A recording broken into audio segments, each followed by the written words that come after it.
Good morning, and welcome to the fifth installment of my breech bolt series.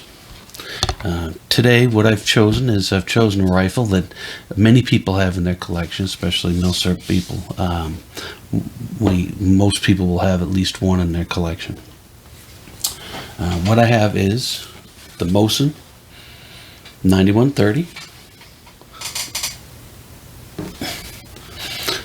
They were made from, well, the 1891 was the first model that had come out, and it was made actually up until in the 70s. They made 38 million of these, primarily during World War II. It was the primary weapon for the infantry for the Russians during World War II. This was made in Tula, which was a plant that was near Moscow, and it's no longer there. Anyway, so let's talk about the bolt instead. If you want to hear about the history, go back and look. I have did a video on this, and I thought it came out pretty nice. And if you want to read about, listen about the history and a little bit about the rifle itself, then do that. Today, what we're here to do is talk about the bolt. This is the bolt. It has a little wheel on the back, which is actually part of the cocking piece. You can turn it a little bit, but the bolt, you can hear it, maybe not. It cocks when you open it, and you can see that the cocking piece is back. So it does, yeah. It cocks when it's opened. It has a safety. I didn't know this when I first got it. It took me a while to figure out that there is a safety on this. And for the safety, you pull back on the cocking piece and you turn it.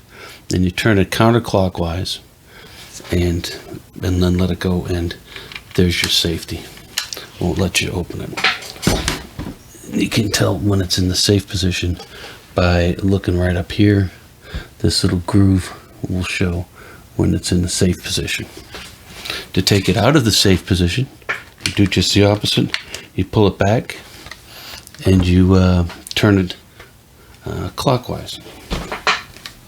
One of the things that this bolt has, and I haven't figured out why, and I've been trying to do research on why it does this.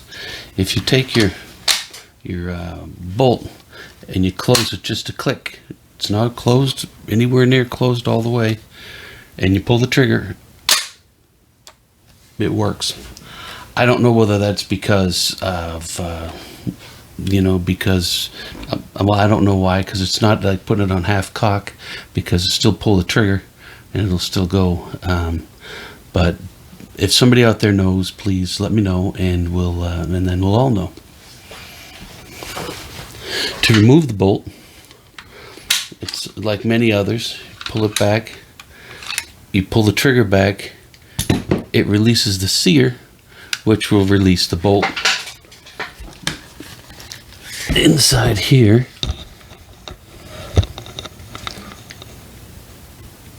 that's actually the extractor. I mean the ejector, but the sear is right. Let me see if I can see it. There it is. That's the one back here. Is the sear. The other is the ejector. And that obviously after a round is been in the chamber, you pull it back, it hits that, and it comes flying out. Okay, let me get my little box, and we'll get started on the actual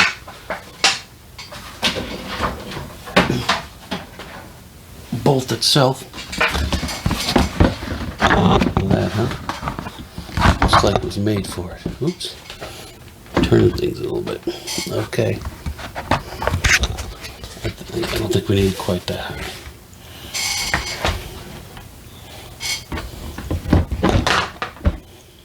Here we have our bolt. It's in the cock position. You can see here where this is the cocking piece, which we'll take off here in a minute. Well, inside the bolt head, you see your extractor. There's your extractor right there. Grabs onto the round, pulls it out. there's the aperture where the firing pin comes out. On the back here, there's a screw, and the screw is for when we don't actually use the screwdriver on it, but the screw is lined up with this little line right here.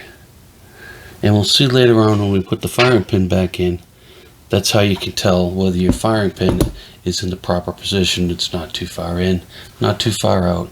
It'll just be because of that. So the way to take this apart,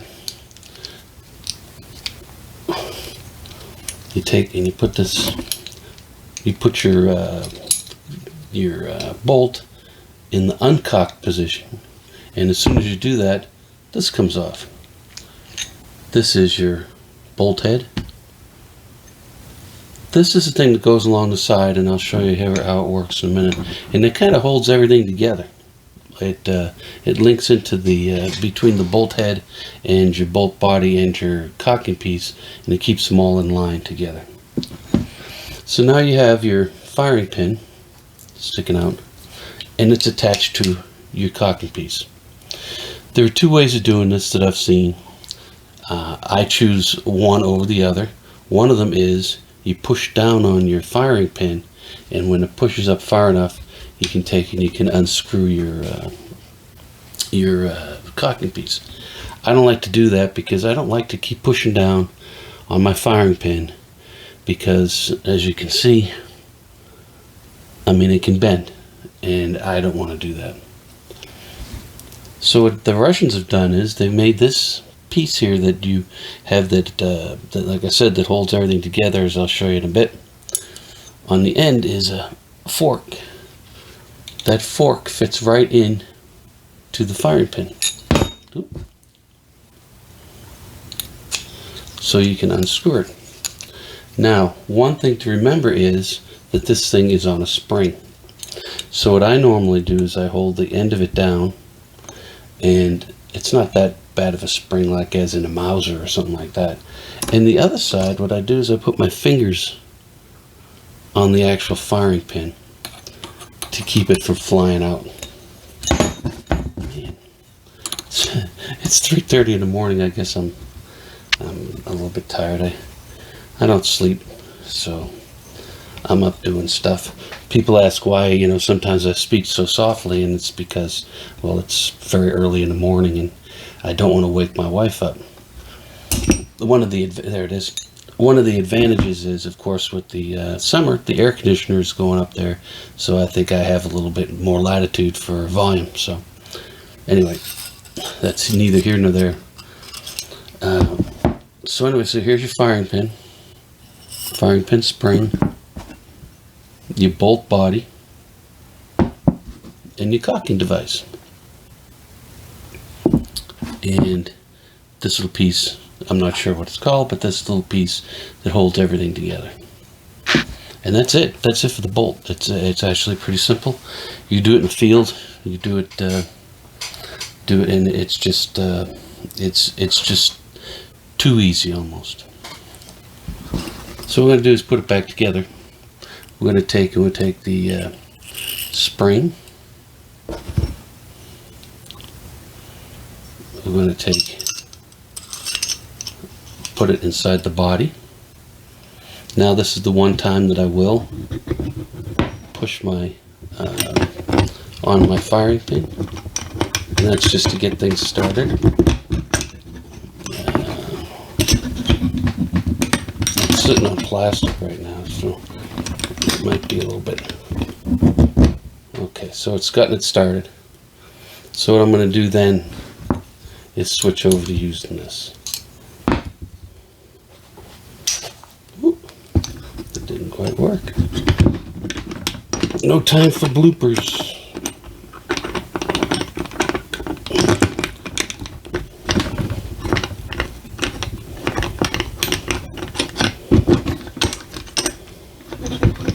No time for bloopers.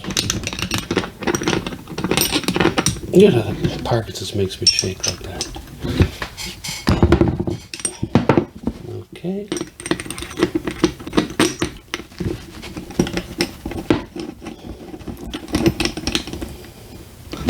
There we go.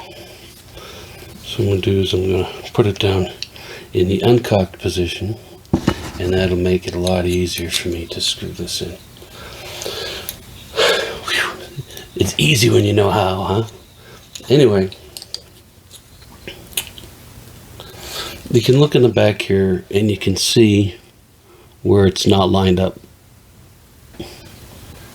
So what I'm going to do is I'm going to turn it and look at it, and now it's lined up. The screw and the line is lined up. So now we're in the uncocked position, just like we were when we took it apart. Now there's a little knob inside here, and there's a little groove right along there. So you put the nub in the groove, then you line it up. It doesn't come off. Now on the bolt body, there's a little, see it right there? This has to go inside, the V has to go inside that thing for it to line up. So once you get it all lined up, you take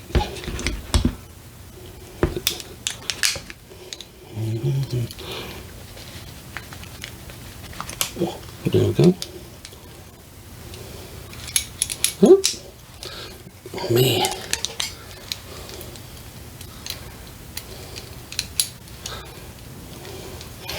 There's also a little area right here. See that little thing like that? It's got to fit inside that. There's a hole for it to go inside. So when you put it on there, otherwise it won't stay. So let's try this again. Everything's where it's supposed to be.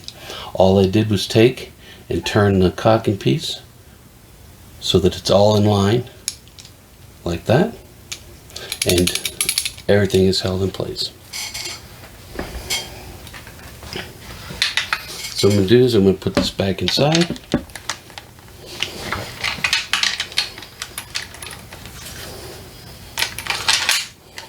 There we go.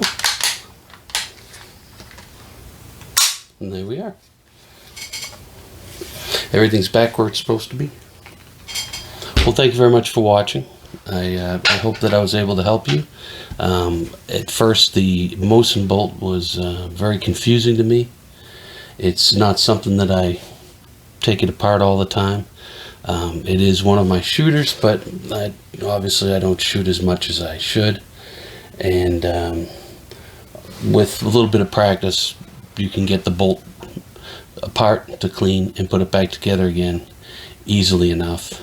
And even being out of practice from it went pretty smooth for me. So anyway, thank you very much for watching, and we'll have our next installment. Hopefully I'll get my computer back and we'll be able to do it there.